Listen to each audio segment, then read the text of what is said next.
The Book of Job. Chapter 1. There was a man in the land of Uz, whose name was Job. And that man was perfect and upright, and one that feared God and eschewed evil. And there were born unto him 7 sons and 3 daughters. His substance also was 7,000 sheep, and 3,000 camels, and 500 yoke of oxen, and 500 she-asses, and a very great household, so that this man was the greatest of all the men of the east. And his sons went and feasted in their houses, every one his day, and sent and called for their 3 sisters to eat and to drink with them. And it was so, when the days of their feasting were gone about, that Job sent and sanctified them, and rose up early in the morning, and offered burnt offerings according to the number of them all. For Job said, It may be that my sons have sinned, and cursed God in their hearts. Thus did Job continually. Now there was a day when the sons of God came to present themselves before the Lord, and Satan came also among them. And the Lord said unto Satan, Whence comest thou? Then Satan answered the Lord, and said, From going to and fro in the earth, and from walking up and down in it. And the Lord said unto Satan, Hast thou considered my servant Job, that there is none like him in the earth, a perfect and an upright man, one that feareth God and escheweth evil? Then Satan answered the Lord, and said, Doth Job fear God for naught? Hast not thou made an hedge about him, and about his house, and about all that he hath on every side? Thou hast blessed the work of his hands, and his substance is increased in the land.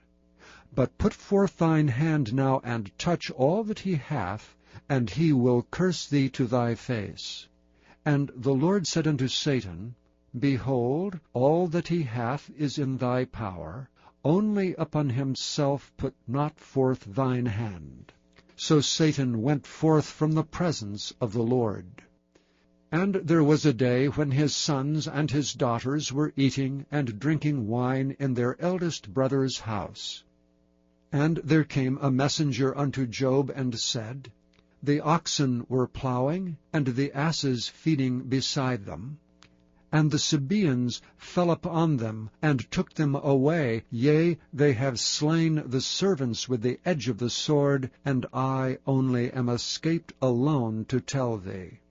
While he was yet speaking, there came also another, and said, The fire of God is fallen from heaven, and hath burned up the sheep and the servants, and consumed them, and I only am escaped alone to tell thee. While he was yet speaking, there came also another, and said, The Chaldeans made out 3 bands, and fell upon the camels, and have carried them away, yea, and slain the servants with the edge of the sword, and I only am escaped alone to tell thee. While he was yet speaking, there came also another, and said, Thy sons and thy daughters were eating and drinking wine in their eldest brother's house, and behold, there came a great wind from the wilderness, and smote the 4 corners of the house, and it fell upon the young men, and they are dead, and I only am escaped alone to tell thee. Then Job arose, and rent his mantle, and shaved his head, and fell down upon the ground, and worshipped, and said, Naked came I out of my mother's womb, and naked shall I return thither. The Lord gave, and the Lord hath taken away. Blessed be the name of the Lord. In all this Job sinned not, nor charged God foolishly.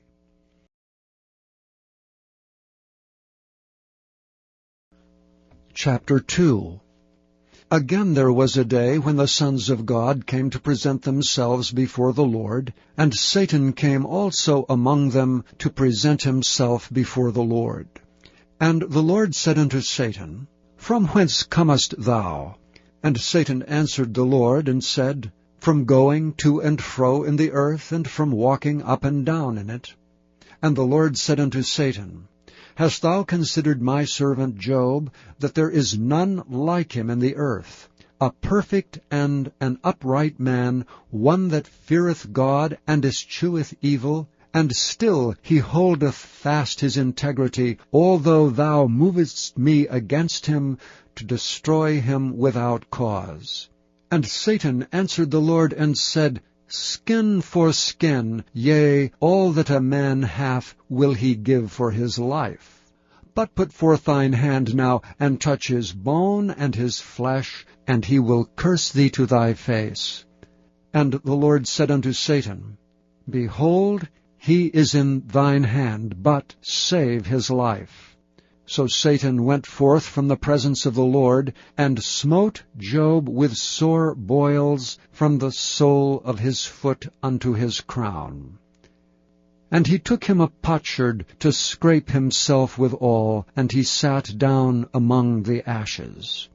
Then said his wife unto him, Dost thou still retain thine integrity? Curse God and die. But he said unto her, Thou speakest as one of the foolish women speaketh. What? Shall we receive good at the hand of God? And shall we not receive evil? In all this did not Job sin with his lips. Now when Job's 3 friends heard of all this evil that was come upon him, they came every one from his own place. Eliphaz the Temanite, and Bildad the Shuhite, and Zophar the Naamathite, for they had made an appointment together to come to mourn with him and to comfort him. And when they lifted up their eyes afar off, and knew him not, they lifted up their voice and wept. And they rent every one his mantle, and sprinkled dust upon their heads toward heaven. So they sat down with him upon the ground 7 days and 7 nights, and none spake a word unto him, for they saw that his grief was very great. Chapter 3. After this opened Job his mouth, and cursed his day.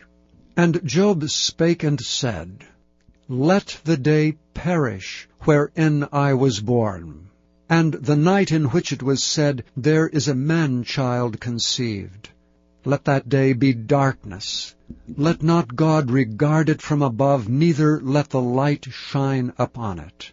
Let darkness and the shadow of death stain it. Let a cloud dwell upon it. Let the blackness of the day terrify it. As for that night, let darkness seize upon it. Let it not be joined unto the days of the year.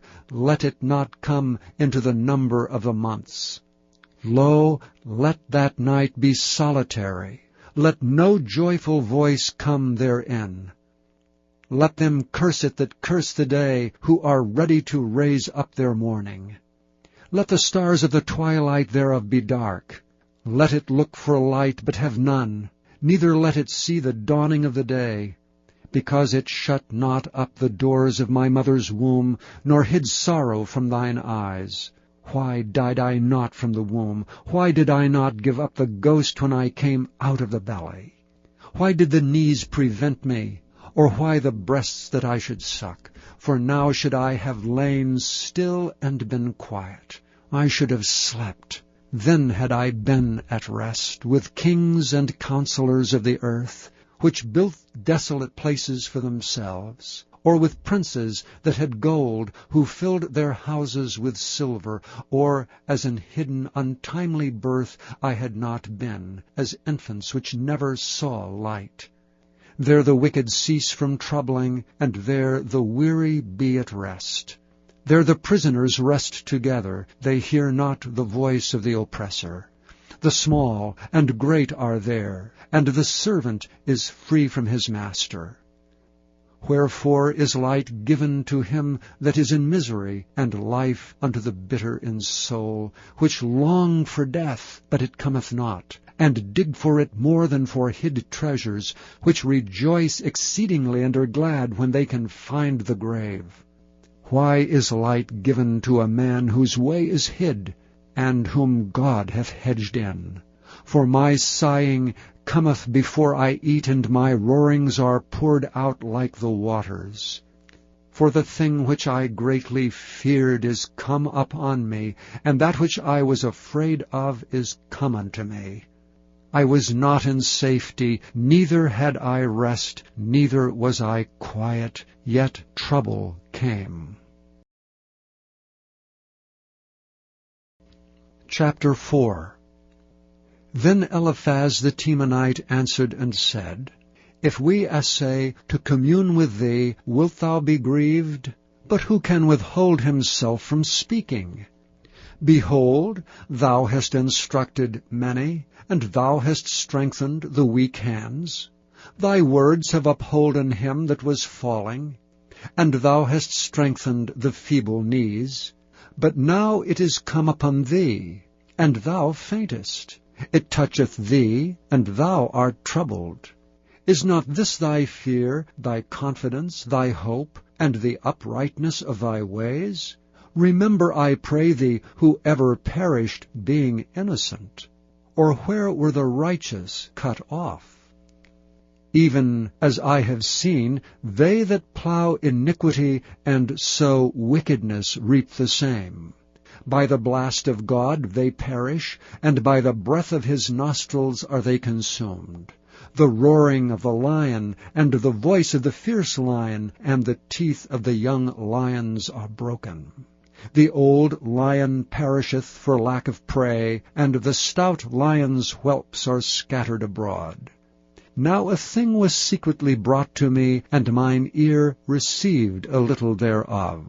In thoughts from the visions of the night, when deep sleep falleth on men, fear came upon me, and trembling, which made all my bones to shake. Then a spirit passed before my face. The hair of my flesh stood up. It stood still, but I could not discern the form thereof. An image was before mine eyes. There was silence, and I heard a voice saying, Shall mortal man be more just than God? Shall a man be more pure than his Maker?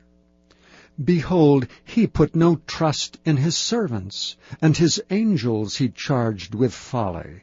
How much less in them that dwell in houses of clay, whose foundation is in the dust, which are crushed before the moth.